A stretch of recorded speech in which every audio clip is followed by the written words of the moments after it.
Bonjour à vous tous et bienvenue.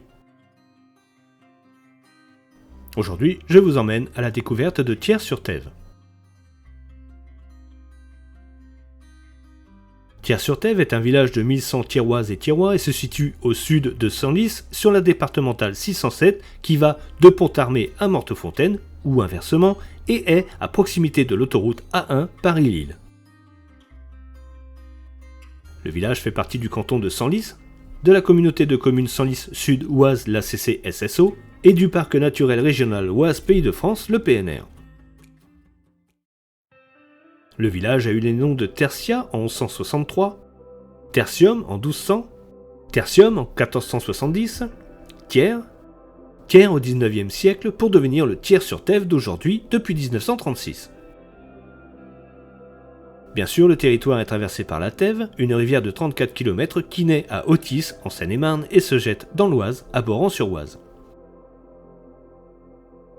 Le village a un blason, tiercé en perles au premier de gueule au château donjonné ruiné d'argent maçonné de sable, ouvert et ajouré du champ, au second d'or à l'arbre de sinople posé sur une champagne ondée d'azur chargée de 3 burelles ondées d'argent, au troisième à la cognée de sable semestrée d'une scie passe-partout du même posée en pal. Louis Grave nous apprend que la terre de Thiers-sur-Tève était une seigneurie de la maison de Nanteuil-le-Haudouin que Renaud de Nanteuil, évêque de Beauvais, donna en 1279 à la mense épiscopale à charge de payer au chapitre cathédral 60 livres de rente pour la fondation d'Orby. Plus clairement, de ce que j'ai compris, Renaud de Nanteuil amena la terre de Thiers dans les biens de l'évêché à charge du chapitre, le ministère d'une cathédrale, de payer 60 livres pour faire des services religieux pour l'âme des morts. Thiers-sur-Tève releva après cela du comté de Beauvais. Les évêques y venaient souvent et logeaient dans la forteresse. Jean de Marigny y délivra le 13 juillet 1343 une charte concernant la collégiale de Saint-Évremont de Creil. Le château, ayant été dévasté par la jacquerie, demeura ruiné. Devenu un repère de brigands et de bandits, il fut un des bâtiments détruits sur ordre de Charles VII en 1431. La seigneurie fut vendue en 1566 par le cardinal de Châtillon au connétable de Montmorency qui la joignit à son duché Péry comme annexe de Chantilly. Le château fut construit par Thibaut de Beaumont et son épouse Jeanne de la famille des Bouteillers de Senlis. Après la mort de Thibaut, ses héritiers vendirent le château à Renaud de Nanteuil en août 1276 et, comme on l'a vu, servait de résidence aux évêques. Dévasté par la jacquerie, une commission chargée d'évaluer les dégâts recommanda sa mise en état, mais 2 ans plus tard, la décision contraire fut prise et le château resta en ruine. Le 24 janvier 1624, Étienne Chantrel, garde forestier, obtint la concession du château avec l'obligation de construire une maison avec les pierres se trouvant dans la cour, mais avec interdiction de démolir les ruines. Cette forteresse était d'une forme carrée de 56 mètres de côté avec 4 tours rondes aux angles et 3 tours identiques au milieu, des murs à l'est, au nord et à l'ouest. Le logis et les dépendances étaient le long de la muraille sud avec au centre un portail flanqué de 2 autres tours. La chapelle se trouvait dans la tour sud-est et 2 arcades ainsi que des chapiteaux y sont toujours visibles. Comme on peut le voir sur une photo satellite, en 1950, on voyait encore les murs d'enceinte du château. A noter que de septembre 1310 à octobre 1311, 11 Templiers furent détenus dans le château en attendant leur procès. La ferme du But, située autrefois au nord et maintenant comprise dans le village, appartenait au monastère de Sainte-Geneviève de Paris. On y voyait une chapelle réputée très ancienne déjà au XIIIe siècle qui fut démolie en 1838. Sur le territoire se trouve la butte aux gendarmes de 103 mètres de hauteur qui fait partie du massif forestier de Chantilly et qui servait durant les guerres du Moyen-Âge de point d'observation.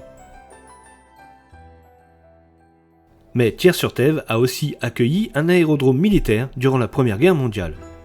C'est à l'initiative du capitaine de Kersin, alors pilote et maire de Versigny, qu'a été aménagé en 1915, à l'est de Thiers, un terrain d'entraînement annexe du GDE, du Plessis-Belleville, accueillant des Newport, des Caudrons ou encore des Saupuy. Après de nombreux accidents et même des décès durant les entraînements, le terrain devient une unité de combat en 1916.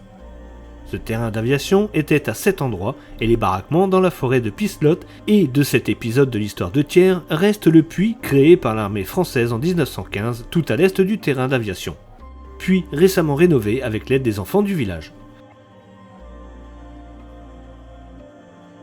Allons découvrir l'église de Thiers-sur-Tève. L'église Saint-Martin a été totalement rebâtie après sa destruction durant la guerre de Cent Ans. C'est donc un édifice modeste des 16e et 17e dominé par un clocher-porche construit en 1848 après l'incendie du précédent. L'église se compose d'une nef unique de 3 travées et d'un chœur avec abside à 3 pans. Les fenêtres sont toutes en plein cintre et de nombreux contreforts accompagnent la nef.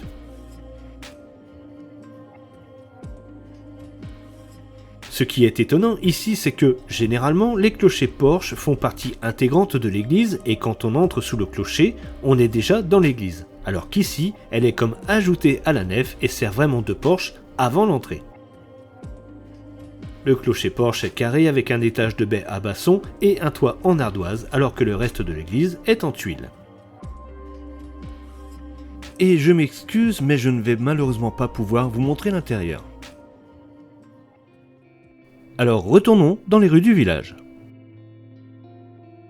Le monument aux morts se trouve derrière l'église et l'on trouve 3 calvaires dans le village, un près de ce monument aux morts, un autre à l'angle des rues du Bourdon-Saint-Denis et de Mortefontaine et un troisième à l'angle des rues de Senlis et de la Croix-Rouge, qui est le nom de cette croix d'ailleurs.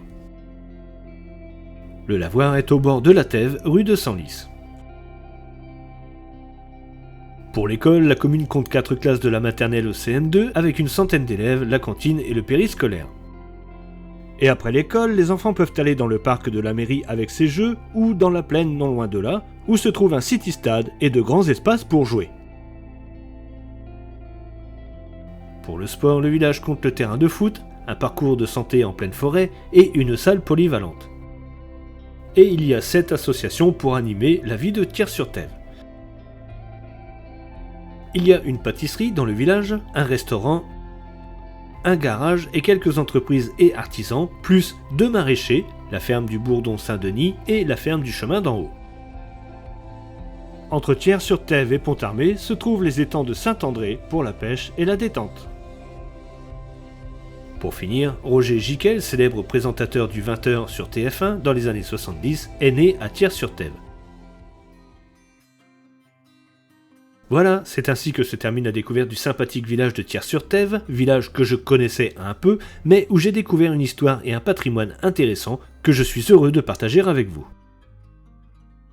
Je tiens à remercier Monsieur Boufflet, maire du village, les commerçants et toutes les personnes qui m'ont aidé dans la préparation de cette vidéo. J'en profite pour faire un petit coucou à Sandrine et sa petite famille.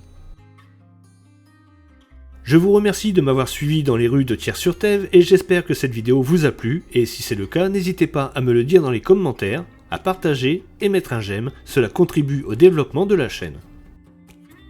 N'oubliez pas non plus de vous abonner et d'activer la petite cloche afin de ne pas manquer les prochaines découvertes. A bientôt. Au revoir Thiers-sur-Tève.